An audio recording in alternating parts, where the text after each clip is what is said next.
Bonjour, Monsieur le Président. Oui, bonjour, bonjour Madame journaliste. Monsieur le Président, que pensez-vous au sujet de la République de la RDC? Pour la situation de la République démocratique du Congo, mon pays. Ah bon, ça c'est vraiment une question pertinente, Madame journaliste.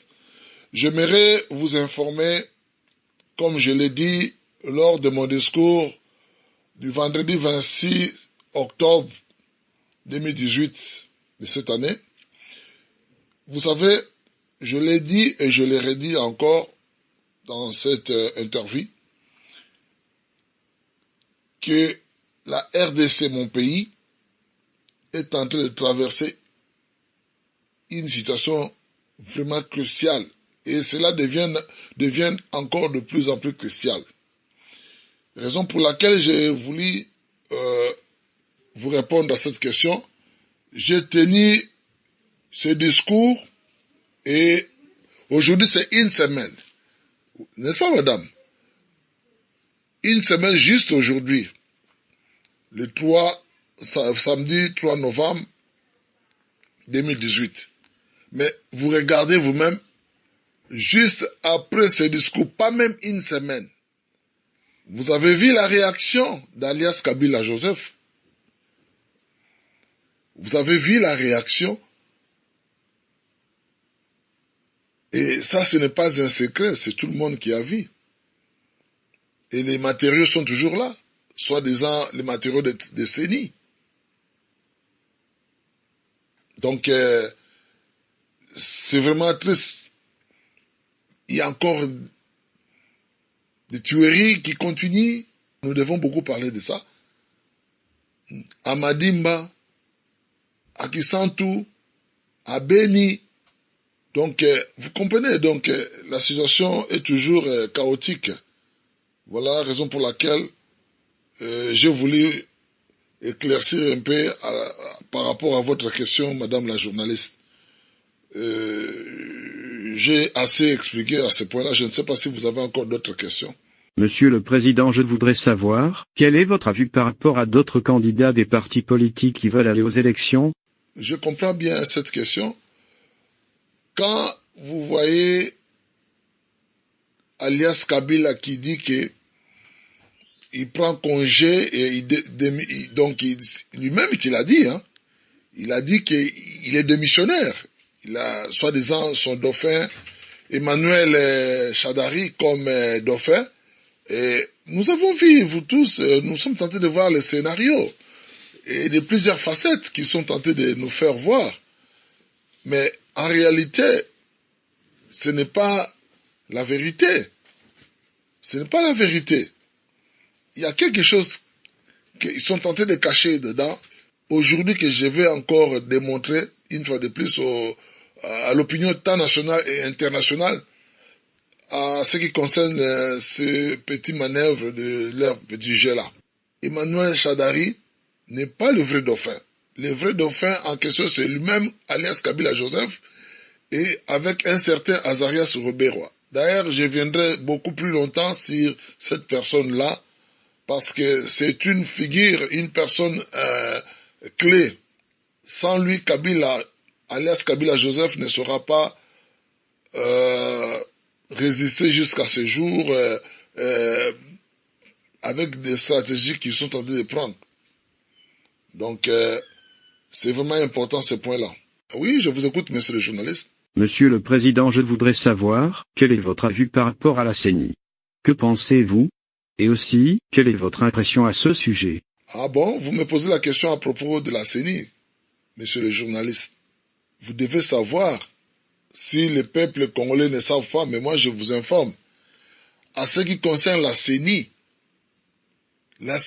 d'abord, en soi-même, est dirigée, coordonnée par cet homme dont je vous ai parlé tantôt là, Azarias Robert. C'est lui qui coordonne et qui dirige toutes les actions de CENI. Raison pour laquelle, vous voyez, Nanga n'arrive pas à prendre n'importe quelle forme de décision indépendamment de lui-même. Il ne saura pas le faire. parce qu'il a le revolver sur sa tête.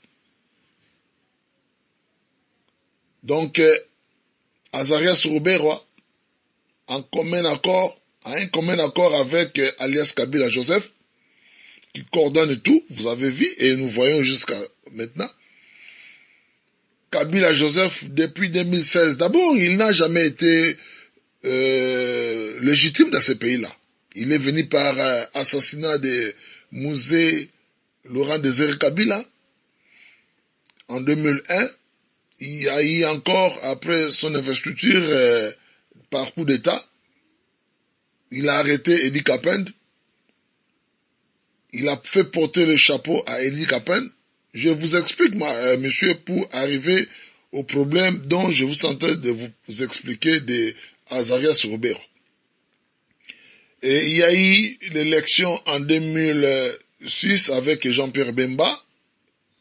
Et vous avez vu la suite. Et Jean-Pierre Bemba, à l'époque, il n'y avait pas l'histoire de machine à voter. Il y avait vote manuel, mais la suite, c'était quoi? Jean-Pierre qui avait remporté, mais au résultat final, Malouma avait proclamé quoi? Avait proclamé que l'autre qui était vainqueur. Le résultat, c'était proclamé dans le char de combat. À l'intérieur des chars de combat, c'est là où il proclamait cette victoire-là. C'était Malouma à l'époque. Il n'est plus en vie, paix à son âme. Après, nous avons vu en 2011. C'est toujours stratégie de CENI. Paix à son âme, le vaillant combattant Etienne Tshisekedi, Wamulumba. Nous savons tous, c'est lui qui avait remporté cette élection en 2011. Mais en proclamant, nous avons vu, c'était une autre personne, à la personne d'alias Kabila Joseph. Pour combien de temps peut-on encore accepter des bêtises, des scénarios de plusieurs facettes, de Ine qui gagne chez Kagame, qui coordonne, qui dicte sa volonté, son vouloir et pouvoir en RDC. Et maintenant, vous parlez encore de ces CENI. Cette fois-ci, ce n'est plus l'élection à deux tours, comme ça devait être depuis des années à l'époque de Marshal Mobutu, paix à son âme. On a changé les choses en 2011 et encore maintenant on dit que non, c'est la CENI qui coordonne tout. Ah bon? Les Congolais ne sont plus pour accepter, croire à n'importe quoi, n'importe comment. Et d'ailleurs, vous savez, avant d'être Congolais, nous étions appelés Zaïrois, Zaïrens, qui en Afrique et au monde entier ne nous connaît pas. Tout le monde connaît qui est Congolais, nous étions appelés Zaïrois. Et c'est cet esprit-là que nous avons. Et maintenant, il dit que non, voilà, l'élection est libre et transparente. Depuis 2016, il était censé de faire passer le flambeau des affaires du pays à une tierce personne dans la transparence et démocratie. Mais il n'a pas voulu le faire. Vous avez vu, il n'a pas voulu le faire. Est-ce que nous pouvons toujours accepter qu'une seule personne, un individu qui n'est même pas d'origine congolaise, venir nous faire des scénarios parce qu'un certain Paul Kagame avec James Kabarabe qui veut dicter la loi en RDC. À bon entendeur, Sali, voilà là où nous sommes, monsieur. Cette élection n'est pas crédible, ni transparente. C'est la pire tricherie. On connaît déjà le vainqueur des résultats qui seront proclamés. Ça, nous les savons, nous les connaissons. Alors vous allez venir nous convaincre en quoi? En quoi vous voulez venir nous convaincre? Vous ne pouvez pas nous convaincre. Et nous ne pouvons pas accepter cette élection. Et d'ailleurs, monsieur et madame, vous tous qui êtes là, votre délégation de journalistes, je profite de votre présence pour faire passer ce message. Je donne mise en garde. Ça, je suis sérieux et bien ferme dans cette décision que je prononce au devant de vous parce que le message là va sillonner le monde entier. Je suis sérieux à tout homme soi-disant politicien congolais qui s'hasarde d'aller aux élections avec cette machine que le peuple est tenté de créer, machine à voler ou à voter, je ne sais pas moi. Je ne veux pas qu'on puisse hypothéquer notre démocratie, notre peuple, par une certaine tête des individus, soi-disant politiciens ou politiciennes. Je leur donne mise en garde. Et je pense que le message est passé. S'il veut s'entêter, qu'il n'a qu'à s'entêter. Mais la vérité est que Kibi boira. Il n'y aura pas la négociation avec ces gens-là. Nous les observons très bien. Et d'ailleurs, messieurs les journalistes, laissez-moi vous dire, accepter l'élection là,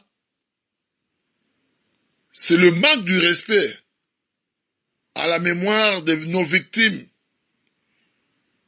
qui sont tombées depuis 2001 jusqu'à ce jour, même, je dirais même, depuis 1994, quand il y a eu le début de l'opération turquoise.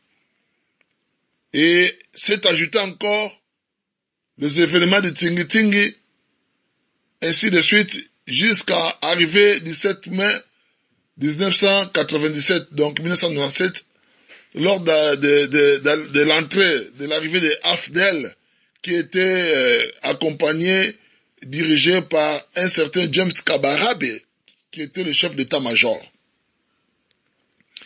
Donc, je fais un peu cette synthèse pour faire savoir à ceux politiciens, ce n'est pas aux urnes qu'on va libérer les pays. Il y a beaucoup d'options. Soulèvement populaire, etc., etc. Les hommes des uniformes, ils savent ce que je suis en train de dire. Donc je pense, messieurs les journalistes, j'ai bien répondu à votre question. À moins que vous me disiez le contraire, là, je serai encore obligé de vous ajouter certains points. Donc c'est à vous de voir si c'est bon ou pas. J'ai un message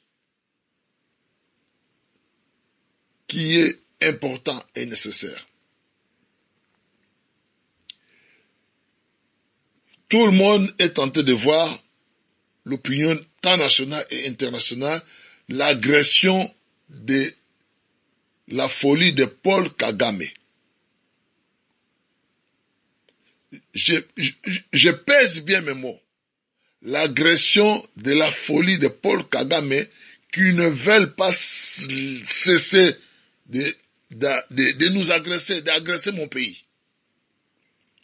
Parce que c'est lui qui a placé un certain alias Kabila Joseph avec une fausse identité. C'est un Rwandais, un criminel. Ils se sont arrangés avec certains de nos frères du Katanga pour acquérir l'identité congolaise. Il n'y a pas de doute à cela.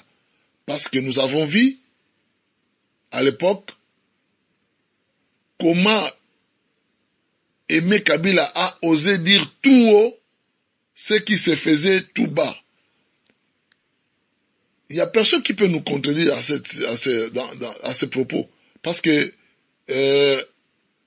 il est encore en vie, hein. Un certain Francis Kalombo, je crois il est encore en Europe là-bas, à Paris, avec Jekoko Mulumba. Ils sont allés voir en Afrique du Sud Emmanuel Kabila, le fils cadet, parce que le né c'était, il est encore là, Etienne Kabila, pour que ce dernier puisse accepter de témoigner à l'opinion internationale et internationale que lui, c'est vrai, il est, alias Kabila, il fait partie des enfants biologiques de Mouzé Laurent Désiré Kabila. Or, c'était pas ça, c'est faux, archi faux. Et merci beaucoup à ce garçon, cet enfant, Emmanuel Kabila, qui a refusé, il est radis de pouvoir voir son grand frère qui s'appelle Etienne Kabila.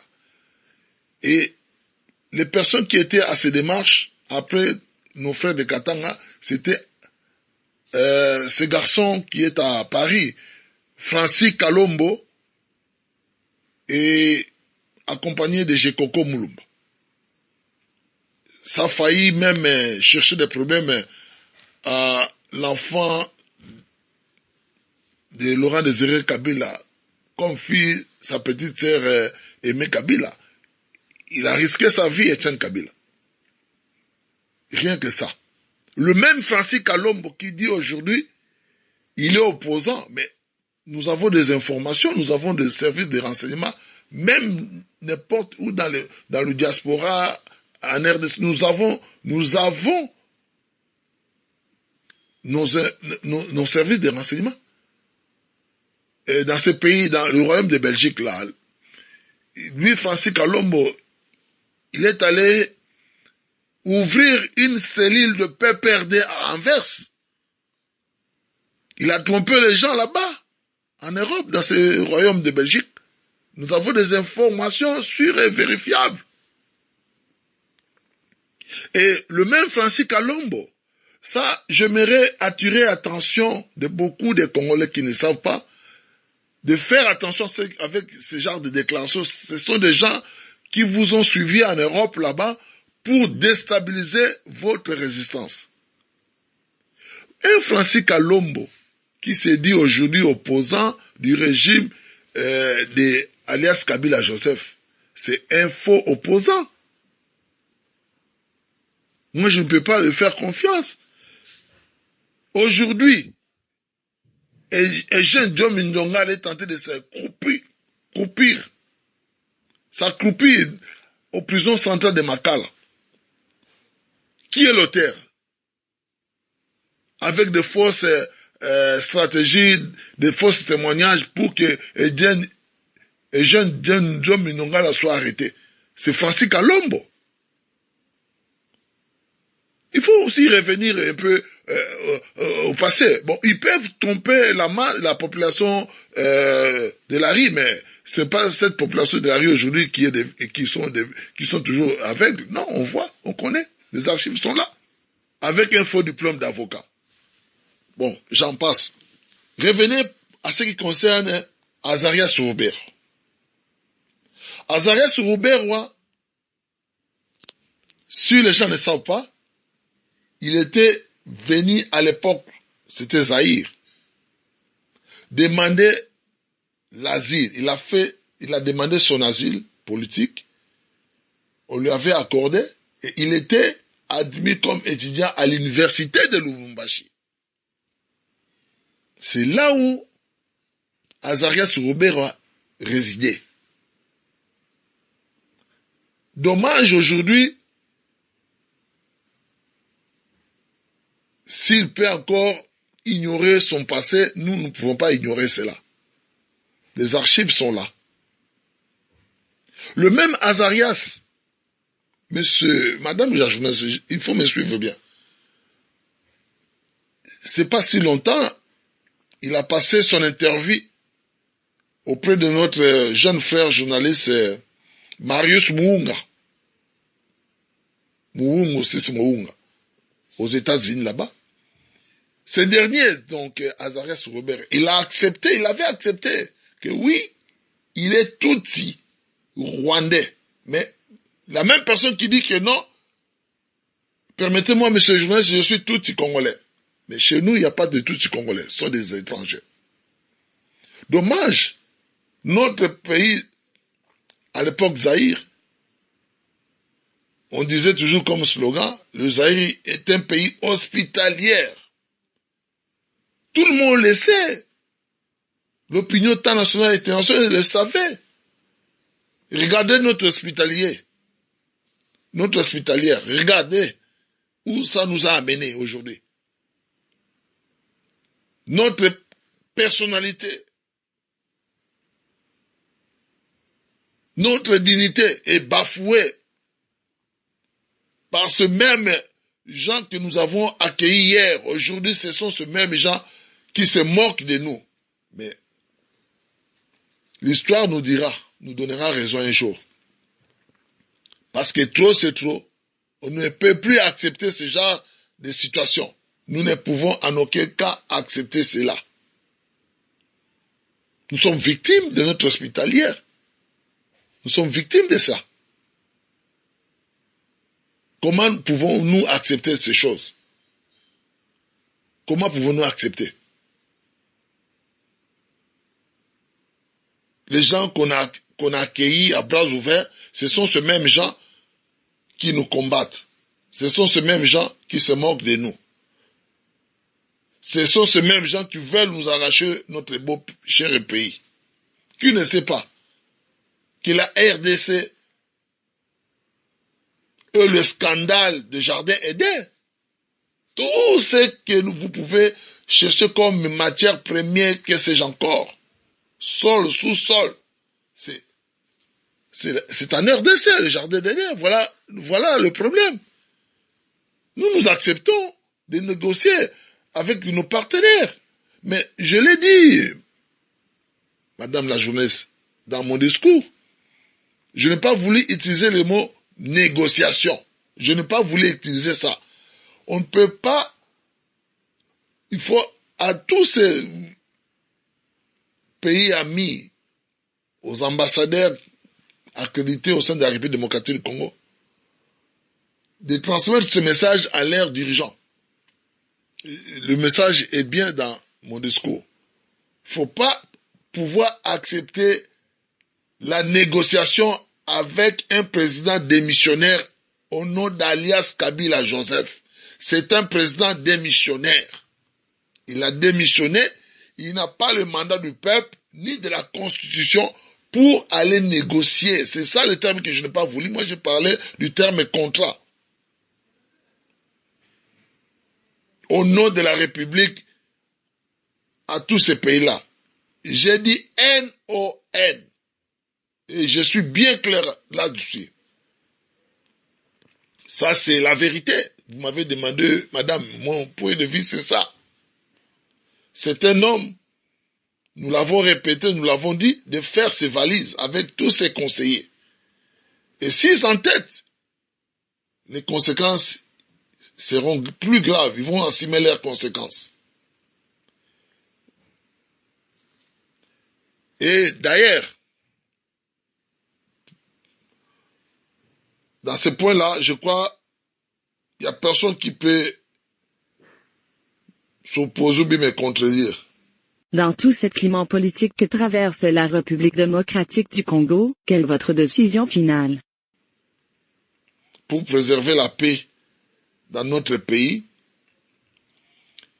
ça, je crois que ça sera ma dernière question parce que j'ai des choses à faire, donc mon agenda est trop chargé, on est tenté de me signaler.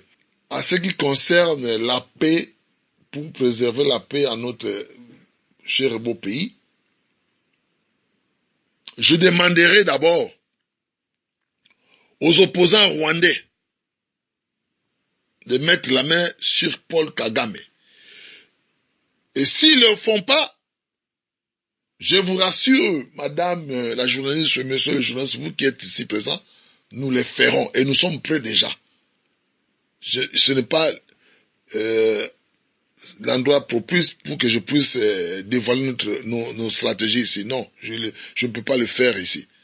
Mais nous devons mettre fin à la folie de cet homme Kagame. Il a sa famille. Nous connaissons bien sa famille. Et je le répète encore.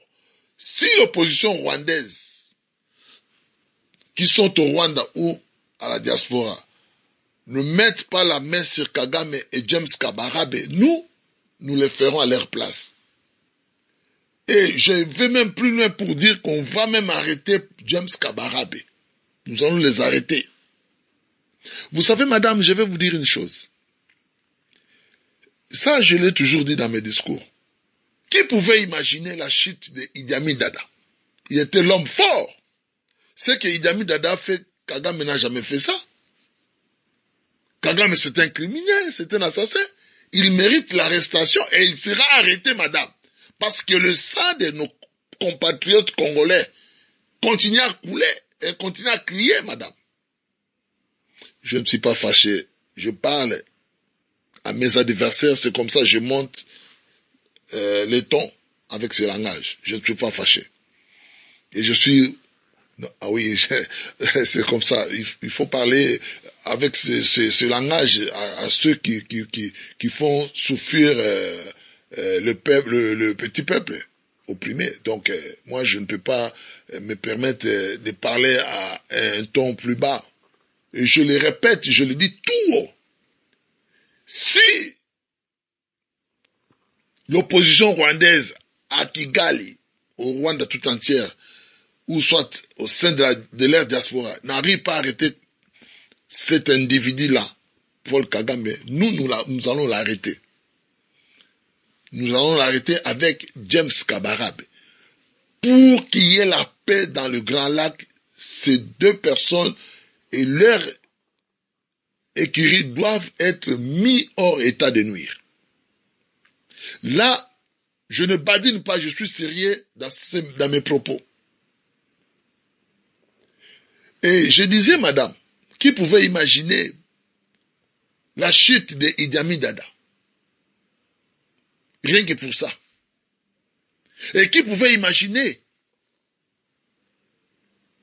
la chute de son excellence, notre feu président Mobutu, le maréchal Mobutu? Qui pouvait imaginer? Qui a oublié son nom en Afrique? Qui? Et au monde entier? Qui? Mais il est parti. Et pour terminer, j'ajoute encore à ce propos. Qui pouvait imaginer la chute de Kadhafi? Kadhafi. Qui pouvait imaginer? Qui ne savait pas? Qui n'a pas l'histoire de Kadhafi ici? Peut-être les enfants qui sont nés hier ou depuis 2010. Kagame, Paul Kagame, il oublie que les archives, nous l'avons. Les satellites aussi témoignent contre lui. Il a ordonné, c'est lui qui avait ordonné à James Kabarebe, par ses ordres, de tirer une lance-roquette à l'avion de son défunt Habyarimana, le président de Habyarimana. C'est Paul Kagame. Nous avons les archives. Nous avons nos services de renseignement. Les vérités sont là. Et il oublie que lui aussi, il prend les avions. Ça, nous le savons. Il a envoyé 5 à 7 bataillons à Kinshasa, en RDC, avec ses camions des militaires, soi-disant pour les élections, pour les matériaux des élections. Or, c'est pas ça. C'est archi faux. Archi faux. Dans ces camions, nous avons vu les matériaux. Des combats, des Kalachnikov, en grande quantité. Les avions qui atterrissent à l'aéroport de Ndolo la nuit. Et ils font le dispatch la nuit. D'autres avions qui atterrissent à Baki, base Kitona, au Congo central là-bas. Et lui-même, James Kabarebe. Oui, ça c'est la conclusion que vous m'avez demandé, madame. C'est ce que je suis en train de parler. Oui, je continue. James Kabarebe. Actuellement là, il se trouve à Kinshasa. Il se cache même. Et d'ailleurs, je lance cet appel à tous nos compatriotes des FARDC et les ex-FAS. Si l'opposition rwandaise n'arrive pas à arrêter Paul Kagame et James Kabarebe, nous allons les arrêter. Et je suis sûr et sérieux dans ce que je dis. Car trop c'est trop. Nous devons mettre fin à la folie de cette personne. Leur place dans la société ne se mérite pas. Kagame, il a ordonné à James Kabarabe de battre l'avion de feu président Abiyarimana, une lance-roquette. Il a fait ça. Donc, les stratégies, complot des stratégies. Complot du chaos et des stratégies. Donc, pour occuper la RDC, il faut d'abord commencer à créer, soi-disant, génocide, déclencher une génocide au Rwanda. Et c'est ça qui va permettre à ce qu'on puisse aller occuper la RDC. Et ils ont utilisé, pour y arriver à leur mission, le feu président Laurent Désiré Kabila. Mais, ils ont oublié, pendant qu'ils faisaient toutes ces choses, il y a des compatriotes congolais qui ne cessent de veiller pour leur pays. Et nous sommes là. Nous étions appelés autrefois Zaïrois. Et voire même, quand je dis voire même, vous savez, voire même la tragédie de leur complot. Tout le monde le sait. La tragédie du complot, c'est trop dur. Qui va accepter cela? Ils veulent pas lâcher prise pour ce beau pays. Nous sommes pas, il n'y a pas de femmes, hein. Il y a des hommes, il y a aussi des femmes qui sont plus forts. Nous avons des commandos à l'époque de Mobutu qui sont bien formés. Ils sont là, elles sont là plutôt. Ils sont là, donc nous observons la situation et nous disons trop c'est trop. Chaque chose a un début et une fin. Les comptes à rebours sont au rendez-vous dorénavant maintenant. Œil pour œil, dent pour dent. Et je suis clair et certain à ce point-là. Ceux qui veulent préparer, lâcher prise, c'est le moment. Mais ceux qui ne veulent pas, ils continuent à s'entêter, eh bien, qu'ils puissent continuer à s'entêter. Nous sommes là, nous les observons. Et nous sommes sérieux dans tous nos stratégies. Nous contrôlons, je vous ai dit, nous contrôlons la situation du nord au sud, à l'est, à l'ouest, et voire même l'espace aérien. Nous la contrôlons. Ce n'est pas parce qu'ils ont fait sortir les chars, les camions là, sûrement ils ont aussi des chars. Mais ils ne connaissent pas l'histoire de l'indépendance de la RDC, ils ne connaissent pas ça. Il a envoyé, comme je l'ai dit, des bataillons de militaires, 5, 7, 6, je ne sais pas si c'est 10, combien. Mais ça c'est rien. Ces gens-là, s'ils sont malins, les Rwandais qui sont venus, je ne suis pas sûr que ce sont de toute la population du Rwanda, de l'opposition. Non, l'opposition ne sont pas là. Et quand même s'ils sont là, ça sera peut-être le début des précipitations de la chute de Paul Kagame. Ils sont là. Nous les observons. D'abord, la superficie de la RDC elle-même. Kagame, s'il ne le connaît pas, moi je peux lui rappeler. Les royaumes de Belgique, là, vous voyez en Europe, ça doit entrer 80 fois en RDC. La France, 8 fois en RDC. Et le Rwanda. Et si la France entre 8 fois, le royaume de Belgique, 80 fois, et le Rwanda va entrer combien de fois? Envoyez-nous les 5, 7, 6, voire même 10 bataillons de commandos, je ne sais pas, de policiers. Non, ils vont rien faire. Ils vont rien faire. Et madame, pour clôturer, laissez-moi encore vous expliquer, madame journaliste. Il y a ce qu'on a dit là, tantôt là. Quand James Kabarabe venait avec, à l'époque on les appelait les Kadoko. Ils ont les Kadoko parce qu'ils ont porté les bottes de pluie.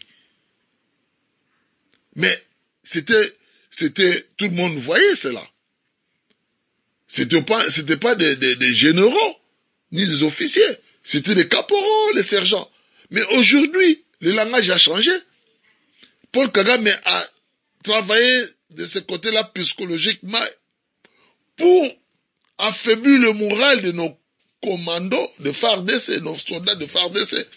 Il a dit que non, il y a des généraux rwandais qui doivent être d'abord en première place et les seconds, les officiers congolais. Mais c'est archi faux. C'est archi faux. Ce ne sont pas des officiers, ce sont des caporaux.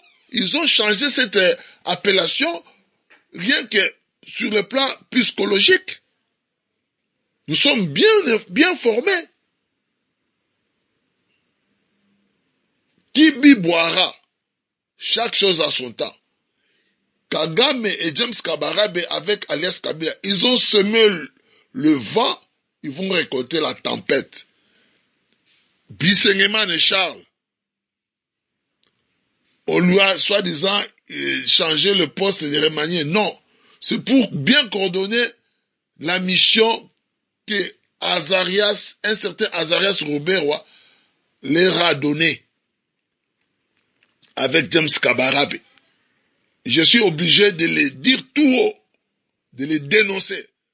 Où que vous les voyez la nuit, faites ce que vous pouvez faire, mes chers commandos, mes chers compatriotes. Nous contrôlons la situation 24 heures sur 24. L'histoire nous donnera raison. J'ai dit et je vous remercie.